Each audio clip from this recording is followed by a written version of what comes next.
There's a particular quality to early autumn light that turns ordinary things sacred. That's how it was filtering through our apartment windows that evening. Soft gold spilling across the hardwood floors, catching dust motes in its wake, making even the chipped coffee mug on the counter look like some precious artifact. I remember thinking how strange it was that I noticed these things now. How in the 10 months we'd been living together, I hadn't really seen our apartment until recently. Until I started seeing him differently. The air conditioning hummed quietly as I rolled my shoulders back, feeling the day's tension collect there like a physical weight. Teaching elementary school art seemed like it would be all finger painting and creativity, but mostly it was keeping small, sticky hands from destroying supplies and answering the same questions about glue sticks 100 different ways. Long day? His voice came from behind me, quiet in that way only Eli's voice could be, like he was always afraid of disturbing some invisible peace, even when we were alone. I turned and found him leaning against the doorframe to the kitchen, a beer in each hand. He was still in his work clothes, charcoal slacks, and a white button-down with the sleeves rolled to his elbows, exposing the strong forearms I'd found myself noticing more often lately. His tie was loosened, hanging crooked around his neck. There was something about the way he looked slightly undone that made my stomach knot. "The longest," I said, accepting the beer he offered. Our fingers brushed, they always did, and we always pretended not to notice. 3 kids had meltdowns. The principal observed my class during the worst possible hour, and Mrs. Hernandez next door kept sending her troublemakers to help me organize supplies. Eli's mouth curved into a half smile. He had a precise way of smiling, like he measured out exactly how much to give. "Sounds brutal, Noah. I need to start bringing a flask to work." "Pretty sure that's frowned upon for elementary school teachers." "Yeah, well..." I took a swig of beer and let myself sink further into the couch. So is developing a spinal condition at 24, but here we are. Eli settled onto the opposite end of the couch, one leg tucked under him, turned toward me like I was something worth studying. He'd always been like that, quiet, observant.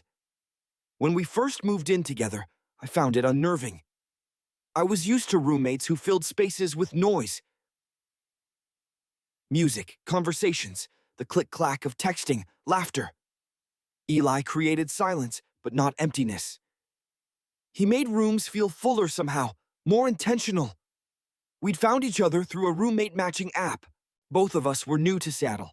Me for my teaching job, him for some mid-level position at a tech company I still couldn't quite explain to my parents. "It's data something," I always said, and they nodded like that clarified anything. We'd been compatible on paper, similar budgets, similar schedules, similar expectations for cleanliness. Neither of us smoked, neither of us had pets. Both of us were okay with occasional drinking. The app hadn't asked about the important things. It hadn't asked if he slept shirtless, or if the sight of his bare back in morning light would make my mouth go dry. It hadn't asked if I'd become fascinated with the way he pushed his glasses up when he was concentrating, or how his eyes lingered on me sometimes when he thought I wouldn't notice. The app hadn't asked if I'd start to notice every time our hands touched, passing the remote, reaching for the same snack, bumping into each other in our narrow hallway. "You should put some heat on it," Eli said, pulling me back to the present. "You're back. Heat helps muscle tension." I rolled my neck and winced as something audibly cracked. "What I really need is a massage, but that's not exactly in the budget this month." Eli took a slow sip of his beer, his eyes finding mine over the rim of the bottle. "I could do it." The words hung between us, suspended in the golden hour light. "Do what?" "Give you a massage." My heart gave an odd thump. "Since when are you a masseuse?" "I'm not," he said, his voice still soft but matter-of-fact. "But I dated someone who was for a while. Picked up a few things." I tried to picture Eli dating someone, anyone, and realized I'd never seen him bring anyone home. Not once in 10 months. We didn't talk much about our romantic lives. I went on occasional dates that never seemed to go anywhere, and Eli was a mystery. "You don't have to," I said, but even I could hear the lack of conviction in my voice. Eli set his beer down on the coffee table, next to a stack of art books I'd been meaning to return to the school library for weeks now. I don't mind. He hesitated. Unless it would be weird for you. Would it be weird? Having his hands on my bare skin? Having him touch me with intent, with purpose? No, I lied. Not weird. Good, he said, standing. I'll get some oil. As he disappeared down the hallway, I sat frozen on the couch, my beer warming in my hand, wondering what the hell had just happened. What was about to happen? Our apartment wasn't large by any standards, just a modest two-bedroom with a shared bathroom and a kitchen that opened to the living room. But something about the way we moved through it made it feel spacious enough. We'd fallen into routine so naturally that sometimes it felt like we'd been living together for years instead of months. Every morning, we'd shuffle around each other in the bathroom, a choreographed dance of toothbrushing and face washing. Sometimes I'd catch his eyes in the mirror as he worked product through his dark hair, and there'd be a moment, just a flicker, where something passed between us. Something neither of us was brave enough to name. At night, we'd often end up on the couch together, watching whatever show we were currently binging. We always started at opposite ends, but somehow, by the end of the evening, the space between us would shrink. Neither of us ever mentioned it. Neither of us ever moved away. There were 100 small intimacies like that. The way he'd wordlessly hand me coffee in the morning already fixed the way I liked it. The way I'd throw his favorite hoodie in the dryer on cold mornings so it would be warm when he put it on. The way he knew when I needed silence after a bad day. And the way I knew when his quietness was contentment versus withdrawal. We existed in a comfortable domesticity that sometimes felt like friendship and sometimes felt like something else. Something unnamed. Unacknowledged until tonight. I think the bed would be easier, Eli said when he returned, a small bottle in his hand. More room to work. I swallowed hard. Your bed or mine? Yours is closer. And just like that, we were walking to my bedroom, Eli a step behind me. I was hyper-aware of every move I made, the way my feet sounded against the floor, the way my t-shirt would suddenly felt too tight across my shoulders. When I pushed open my bedroom door, I realized with a flash of embarrassment that I hadn't made my bed that morning.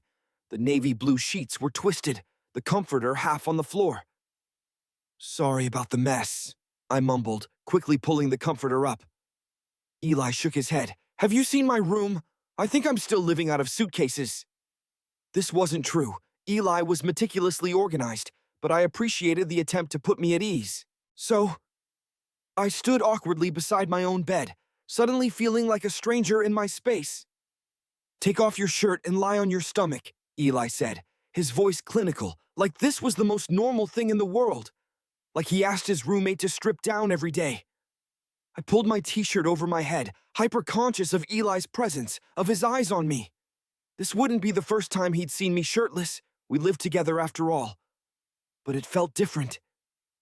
Charged.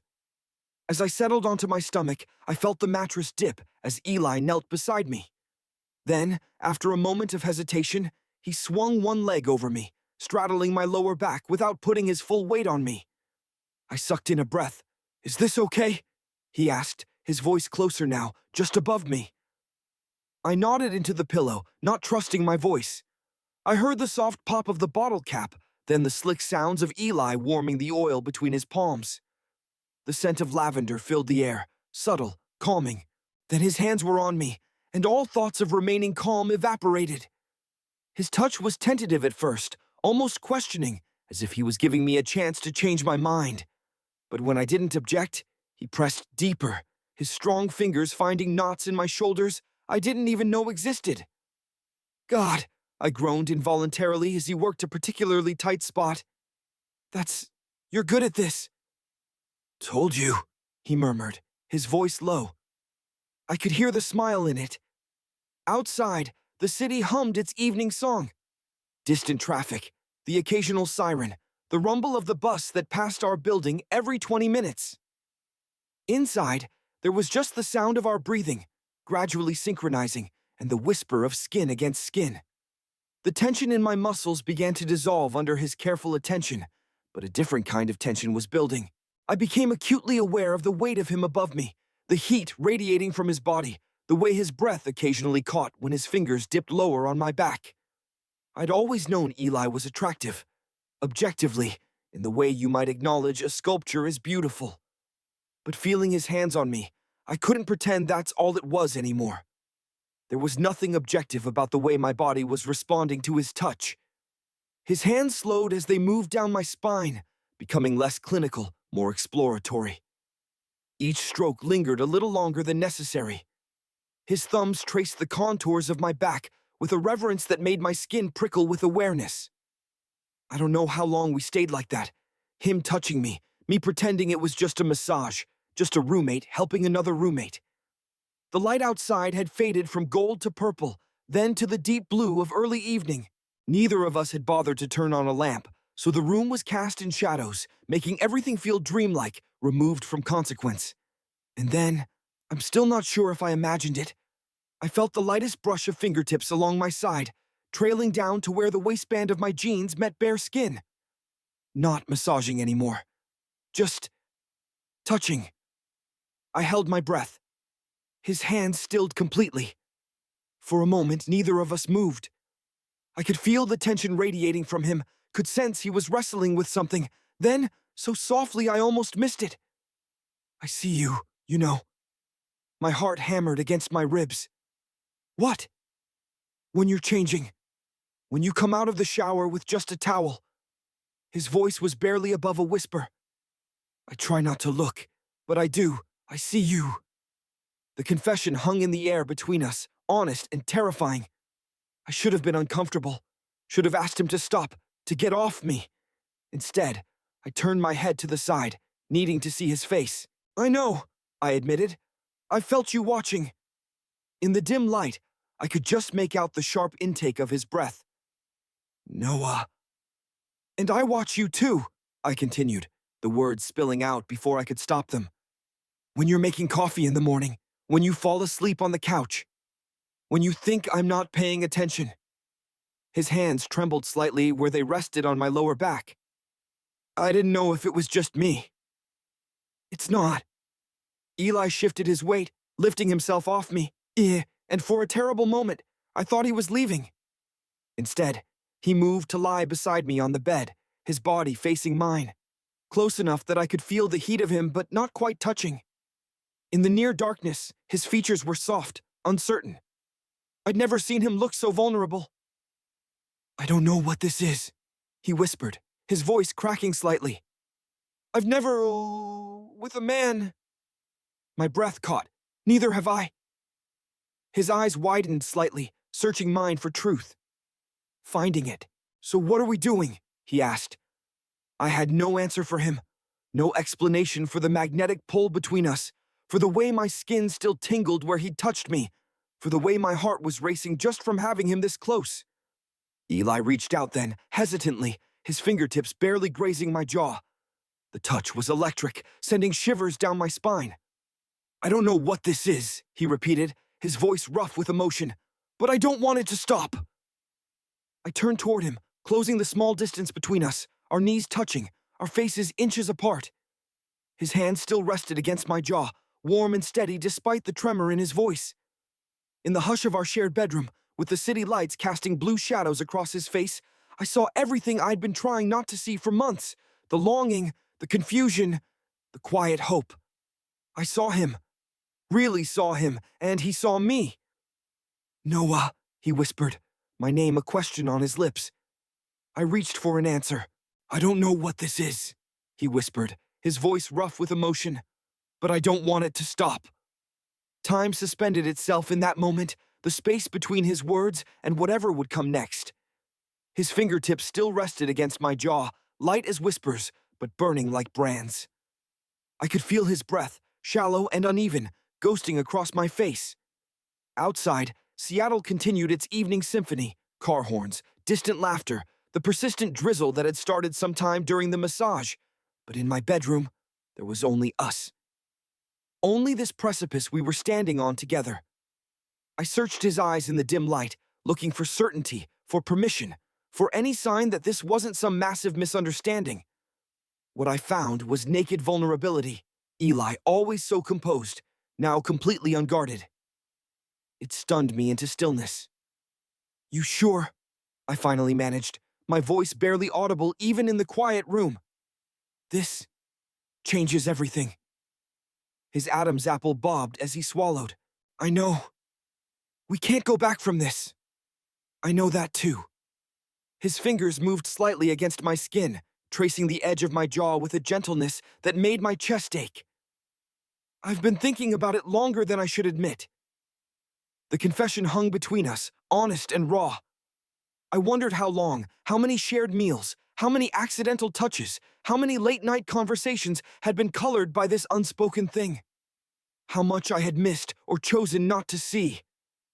"Me too," I admitted, the words feeling like stones being lifted from my chest one by one. "I just didn't know what it meant." Eli's eyes flickered with something like relief. "I still don't. Does it need to mean anything right now?" He considered this, his brow furrowing slightly in that way it did when he was processing something complex. "No," he said finally. "I guess not." We fell silent again, both acutely aware of our bodies, how close we were, the narrow bed beneath us, the way the sheet still smelled faintly of the lavender oil he'd used on my back. Neither of us seemed to know what to do next, now that we'd acknowledged the current running between us. "Can I just—" Eli started, then stopped, uncertainty clouding his features. "What? Can I just stay here, tonight?" It wasn't what I expected. It wasn't a move forward or backward, just sideways, into some undefined territory. "Yeah," I said. "Of course." He nodded, a small, grateful movement. Then he withdrew his hand from my face, and I immediately missed the contact. But instead of pulling away entirely, he shifted to lie on his back beside me, our shoulders not quite touching. The ceiling fan turned lazily above us, creating patterns of shadow and faint moonlight. Neither of us moved to turn on a lamp or get under the covers. We just existed, side by side, listening to each other breathe. "I've never done this before," Eli said after what felt like an hour of silence. "What? Laid in bed with your roommate?" He gave a soft huff of laughter. "Oh, felt like this, about a guy."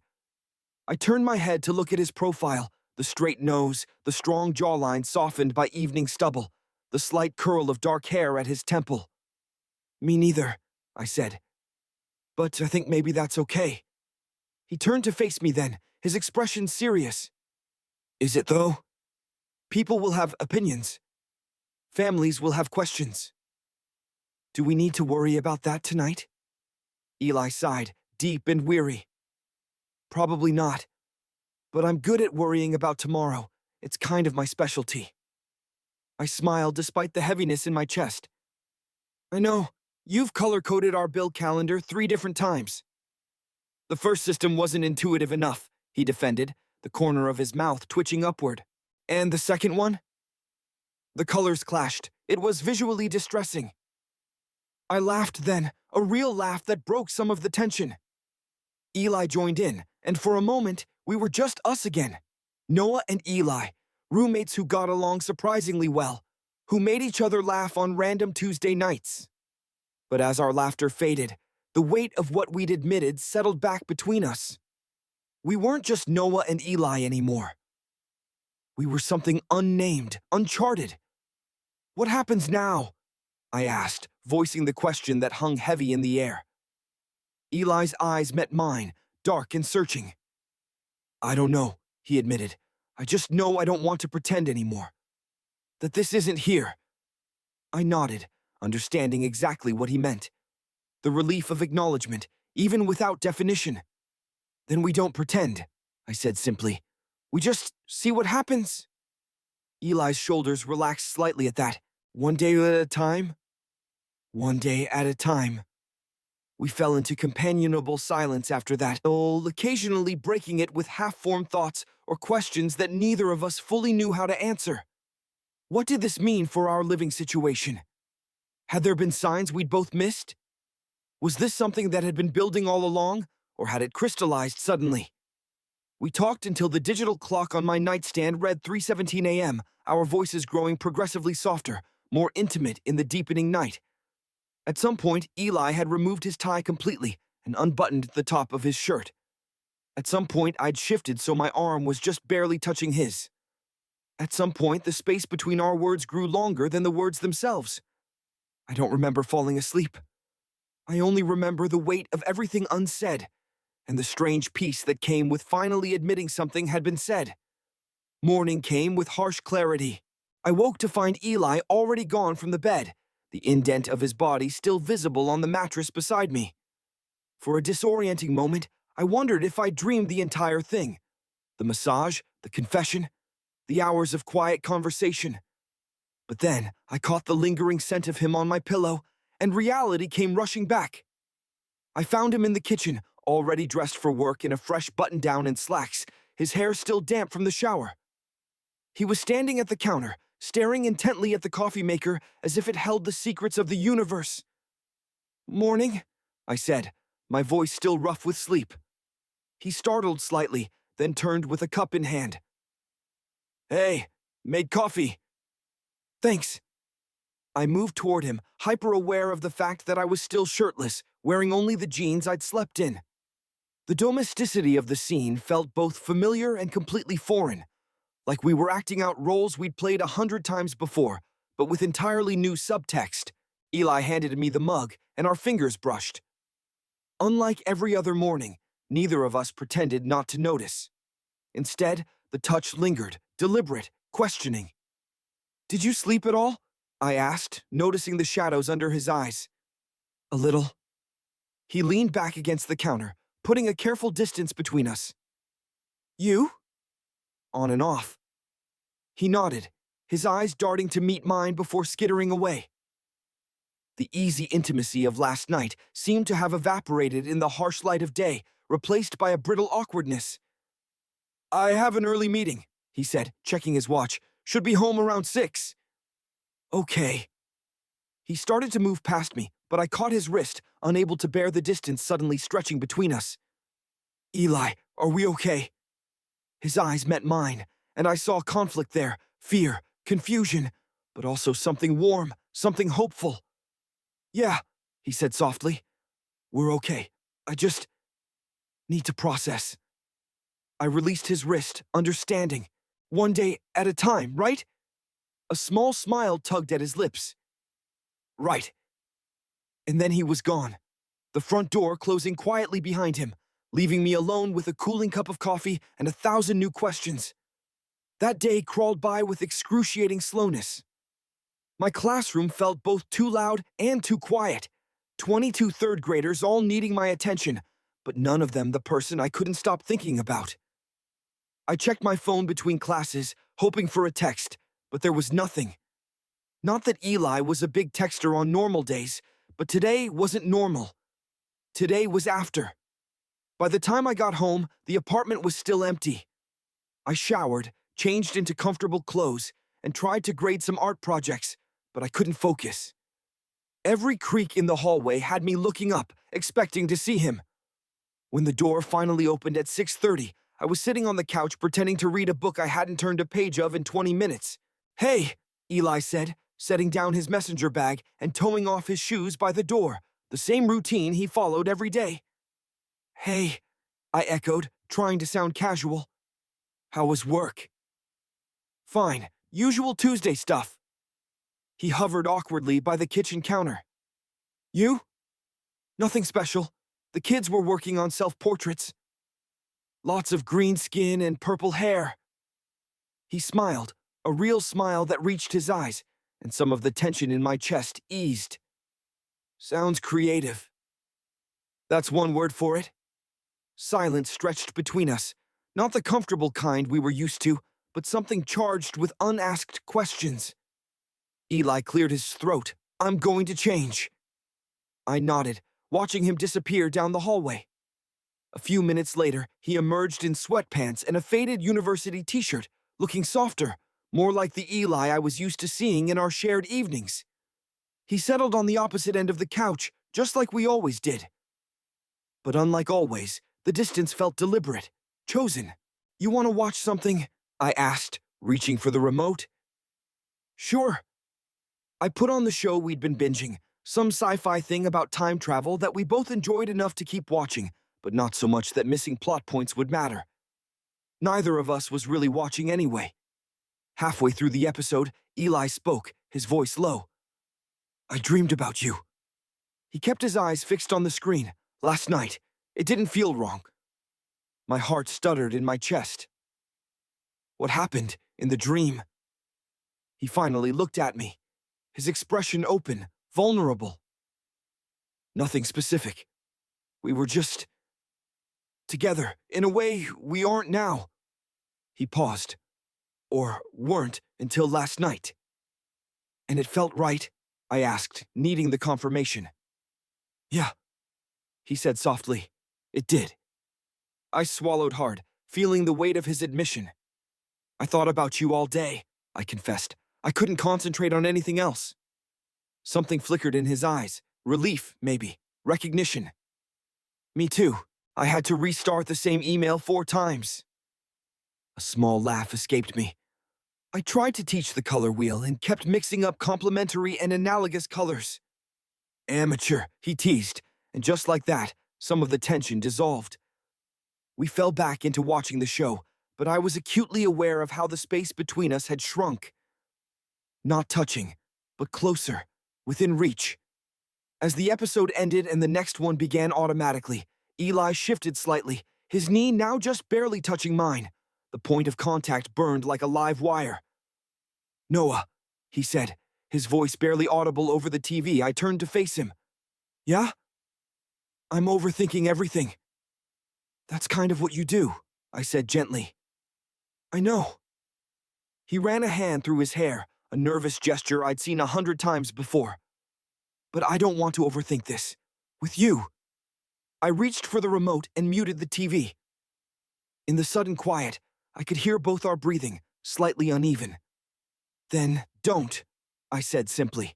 His eyes searched mine, dark and questioning in the blue glow of the screen. Just like that? No, I admitted. Not just like that. But maybe we can overthink it together, or not think at all. Just for a little while. I wasn't sure which of us moved first. Maybe we both did, driven by the same gravitational pull, the same quiet need. But suddenly the space between us was gone, and Eli's hand was on my shoulder, and I was leaning in, and then... His lips met mine, tentative at first, barely a touch. A question. I answered by pressing closer, one hand coming up to rest against his chest, feeling his heartbeat racing beneath my palm. The kiss deepened slowly, both of us learning each other in this new way, careful and curious and hungry all at once. Eli kissed the way he did everything else, thoughtfully, thoroughly, with quiet intensity. His hand moved from my shoulder to the back of my neck, fingers threading into my hair, holding me to him as if I might pull away, as if I could even think of it. When we finally broke apart, we were both breathing heavily. The blue light from the TV cast shadows across his face, making his eyes look darker, his expression impossible to read. That was... I started, not sure how to finish. Yeah, he agreed, understanding anyway. We sat there for a moment, foreheads nearly touching, his hand still in my hair, mine still on his chest. I could feel him trembling slightly, or maybe it was me. Then, slowly, he pulled back. Not away, just enough to see my face properly. His expression was raw, open in a way I'd never seen before. Joy and fear and wonder all mixed together. If this goes wrong, he whispered, his voice breaking slightly on the last word, I'll lose you. The vulnerability in his voice hit me like a physical blow. Because he was right. We were risking something precious, something already good. Our friendship, our home, our safe place. If this new fragile thing shattered, the damage would be catastrophic. I reached up, placing my fingers against his chest again, feeling the steady thump of his heart. Then we don't let it go wrong, I said. The words a promise I wasn't sure I had the power to keep, but one I meant with every fiber of my being.